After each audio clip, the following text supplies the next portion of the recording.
বিরাট কোহলি, ভারতের কিংবদন্তি ব্যাটসম্যান, আজ ১২ মে ২০২৫ তারিখ টেস্ট ক্রিকেট থেকে অবসরের ঘোষণা দিয়েছেন। এই সিদ্ধান্তটি তার ১৪ বছরের অসাধারণ টেস্ট ক্যারিয়ারের সমাপ্তি চিহ্নিত করে, যেখানে তিনি ১২৩টি টেস্ট ম্যাচে ৯,২৩১ রান সংগ্রহ করেছেন, যার মধ্যে ৩০টি শতক রয়েছে। তার গড় ৪৬-৮৫, যা ভারতের অন্যতম সেরা টেস্ট ব্যাটসম্যান হিসেবে তার মর্যাদা প্রতিষ্ঠিত করেন।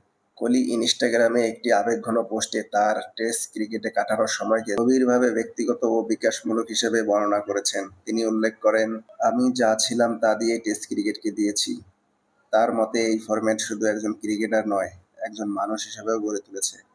এছাড়াও কোহলি ২০২৪ সালের জুনে আইসিসি টি-টোয়েন্টি বিশ্বকাপের ফাইনালে দক্ষিণ আফ্রিকার বিপক্ষে ৭৬ রানের ম্যাচ জয়ী ইনিংস খেলেন। ভারতের দ্বিতীয় টি-টোয়েন্টি বিশ্বকাপের শিরোপা জয়ে গুরুত্বপূর্ণ ভূমিকা পালন করেন। ফাইনালের পর তিনি আনুষ্ঠানিকভাবে টি-টোয়েন্টি আন্তর্জাতিক ক্রিকেট থেকে অবসরের ঘোষণা দেন। বর্তমানে কোহলি একদিনের আন্তর্জাতিক ওডিআই ক্রিকেট খেলা চালিয়ে যাচ্ছেন এবং আইপিএলে রয়্যাল চ্যালেঞ্জার্স ব্যাঙ্গালুরু হয়ে অংশগ্রহণ করছেন।